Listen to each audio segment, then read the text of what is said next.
Playtesting your game is important when it comes to catching issues during development and delivering a polished experience for your players. But what if I told you that there's a specific method of playtesting that you could use to further improve the experience for your players? I like to call this hot dog playtesting. Now, why the heck is it called hot dog playtesting? It comes from an old story about how Walt Disney himself was testing the layout of Disneyland and its various food vendors. He would get a hot dog from a hot dog stand and then walk in a random direction while eating that hot dog. Then, when he finished eating the hot dog, he would drop the paper wrapper on the ground and say, "There should be a trash can right here." This is because Walt Disney wanted to recreate the approximate experience of the park goers and see, on average, how far people would walk while eating a hot dog. If he could predict when they would finish, he could then attempt to accommodate them immediately when they were done and wanting to throw away their trash. Walt Disney and his associates would then repeat this process and walk in other random directions from the hot dog stand to see approximately what it would be like for visitors who walked in every direction. The rule now in Disneyland is that all trash cans are 30 feet apart. The key takeaway from this is that user behavior can help guide your designs. This comes from UX testing, which stands for user experience, and it can help make your game more approachable for players. If you can, try to predict scenarios where your players will experience stress and then attempt to relieve that stress accordingly. If you play your game and you find yourself wanting something in that moment, or thinking your game could be more fun if you did something there, try it. As an example of this in a Pokemon game, let's say you make a forest in the beginning of the game with a lot of poison Pokemon, or bug Pokemon that know poison sting. A player playing your game then has their starter Pokemon get poisoned in a fight. In this moment, they sure wish that they had an antidote to cure that poison status.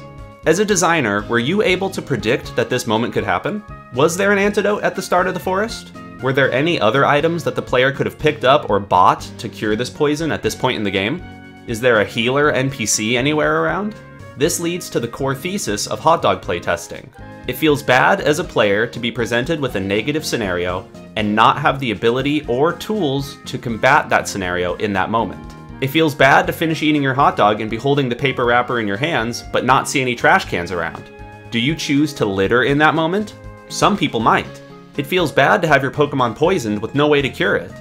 Do you make the long walk back to a Pokemon Center? Do you press forward but then lose the next battle? Do you just choose to quit playing in that moment? Some people might. This is why it's so important to attempt to emulate the user experience and feel how they feel. For me personally, whenever I playtest my games or the games of others, my Pokemon tend to get paralyzed a lot. I've just got bad luck like that. For that reason, I tend to put a lot of paralyze heals towards the start of my games now. Returning to our poison example, if we know that there's a chance that a player's Pokemon can get poisoned, it would be a good idea to place an antidote item pickup near the entrance of the forest, or even place a couple of them throughout as breadcrumbs. Additionally, perhaps there's an NPC at the entrance of the forest that warns the player that their Pokemon may be poisoned and gives them a few antidotes as a friendly gesture.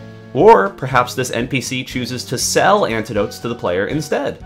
Or maybe there are Pecha Berry plants scattered throughout the forest, as well as a few other berries like Oran berries for healing.